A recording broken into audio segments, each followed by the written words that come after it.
இந்த வீடியோவில் பார்த்தீங்கன்னா நூல் பைப்பிங்கை பற்றி தான் சொல்ல போகிறேன். வாங்க வீடியோக்குள்ளே போகலாம். இப்போ நூல் பைப்பிங் நார்மலாக நம்ம ஸ்டிச் பண்ணுவோம். அந்த இடத்துல வந்து தப்பமாக வரும். அந்த தப்பமாக வராமல் இருக்கிறதுக்கு எப்படின்னா, நம்ம கிராஸ் பீஸ் ஜாயிண்ட் போடுறோம் இல்லையா?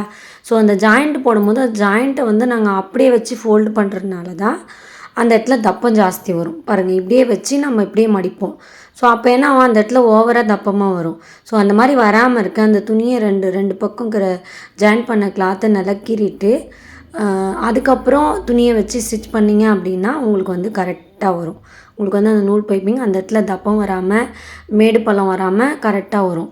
அதே மாதிரி துணியை இழுத்து வச்சு அடிங்க. நூல் பைப்பிங் அடிக்கும்போது மேல் துணியை முடிஞ்ச வரைக்கும் நீங்கள் இழுத்து அடிச்சிங்கன்னா உங்களுக்கு வந்து சுருக்கம் வராது, வந்து நல்லா வரும் நூல் பைப்பிங் உங்களுக்கு.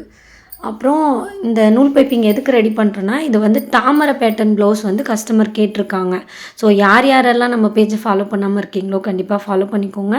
சப்ஸ்கிரைப் பண்ணாமல் இருக்கிறவங்க சப்ஸ்கிரைப் பண்ணிக்கோங்க. ஸோ கண்டிப்பாக இந்த தாமரை பேட்டர்ன் எப்படி ஸ்டிச் பண்ணுறது லாங் வீடியோ இன்னும் 2 டேஸில் நான் வந்து போஸ்ட் பண்ண போகிறேன். ஸோ அதுக்கு முன்னாடி எல்லாம் சப்ஸ்கிரைப் பண்ணிக்கோங்க. பிகினர்ஸ் யாருன்னா இருந்தால் ரொம்ப ஈஸி மெத்தடில் இப்போ ட்ரெண்டிங்கில் ஓடிட்டுருக்க தாமரை பேட்டர்ன் நான் சொல்லித்தர போகிறேன். ஸோ கண்டிப்பாக மிஸ் பண்ணிடாதீங்க.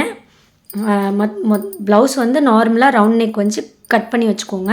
இந்த வீடியோ உங்களுக்கு பிடிச்சிருந்தா நம்ம பேஜை ஃபாலோ பண்ணிக்கோங்க. தேங்க்யூ.